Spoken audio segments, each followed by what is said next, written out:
Hello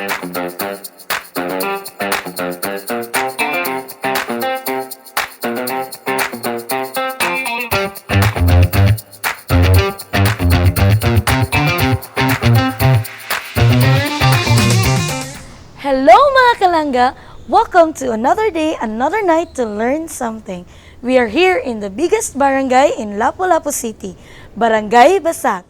Nestled in the heart of Lapu-Lapu City, Barangay Basak is a vibrant community where history, culture, and craftsmanship intertwine to create a unique identity.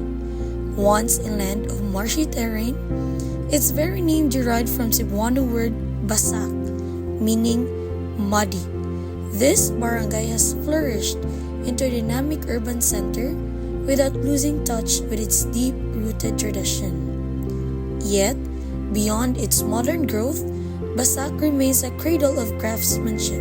In Sutungan and Masulog Basak, artisans skillfully weave lampakanay ropes as an age-old craft that has been passed down through generations.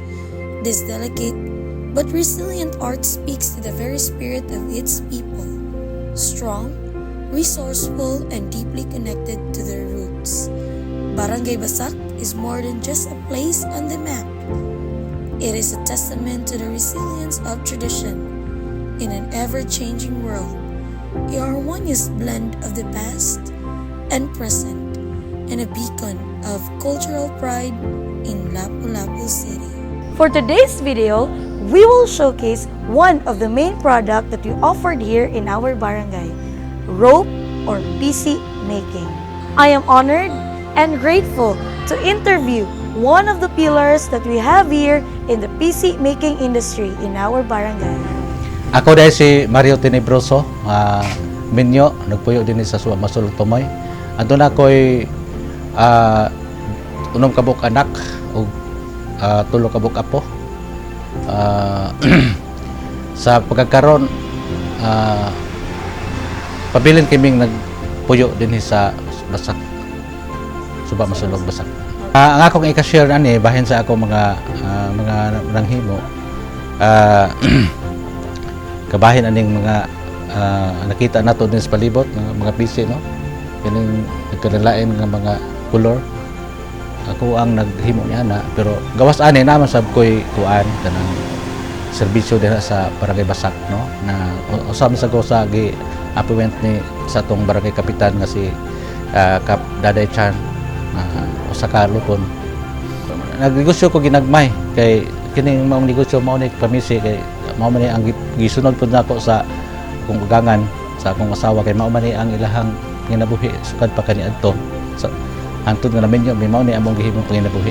Dugay-dugay na jud kay ulitaw pa ko ani nagsugod 1988. Nagsugod, ulitaw pa ko nya kanang naang sa pagsugod og cut-on kay dihadto mo ko nagsugod kay kanang naang og imong kwentahon gani sa magud ka taron 2025 akong banabana akong banabana 30 city na katuig hindi kani ato hangtod karon, no. Mao ni among kuan gihimo pinabuhig amo ra na kanang kamera ba magtabang bilyo hantod nga ni Lambo niya kanang naang mabuhi among gihimong kuan sa among mga anak gihimo nga pinabuhi aron makapaeskwela nila. Na ako'y nahuman nga business ad na ay kanang HRM na ay electrical engineer karon to aron sa kuan Riyadh ang electrical engineer. Wow, so tungod jud sa PC. Tungod sa PC. Daghan jud kayo napahuman, daghan sad ninyo natabangan sa. Okay, banikamot lang yun. Adlaw gabi. ang among gigamit nga materials kan mao na lang ng abaka. Abaka nya. Kanang abaka duha na ka klase na ay kanang bakbak, naa say kanang lanot, no? Lanot nya. Ang ikaduha kaning tawag og lampakanay mo na siya kugon, amo nang gikuha diha sa Basak Tangke sa inyo ano mo gikuha gikan sa abaka mao na nagsunod kanang gitawag og kanang gi-recycle mo PC sa barko nya recycle gibungkag PC mao na siya ang ikaduhang mugna gikan sa abaka dayon ang kanang mga plastic nga gikan sa barko gi-repair bungkag.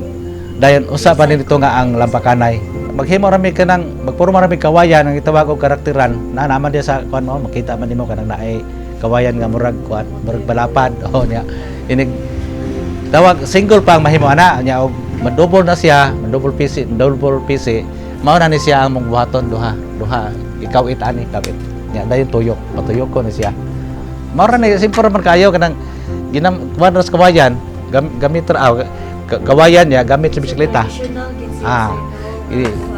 manihwa rin siya para makahimo na.